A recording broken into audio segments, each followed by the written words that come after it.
Hello everyone, are you facing 403 forbidden error? Then that's not a problem for me. I'm going to fix it for you. So just follow the tutorial.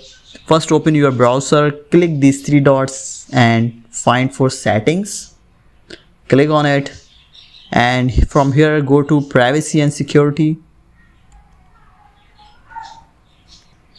And then go to third party cookies. Scroll down, see all site data and permission.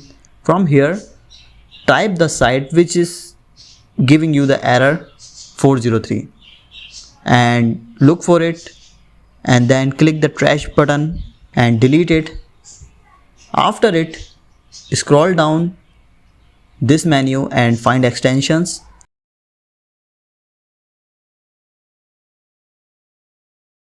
And disable the extensions, and that is it. After it, try to open your site again and your error should be fixed. So do not forget to like the video and subscribe the channel.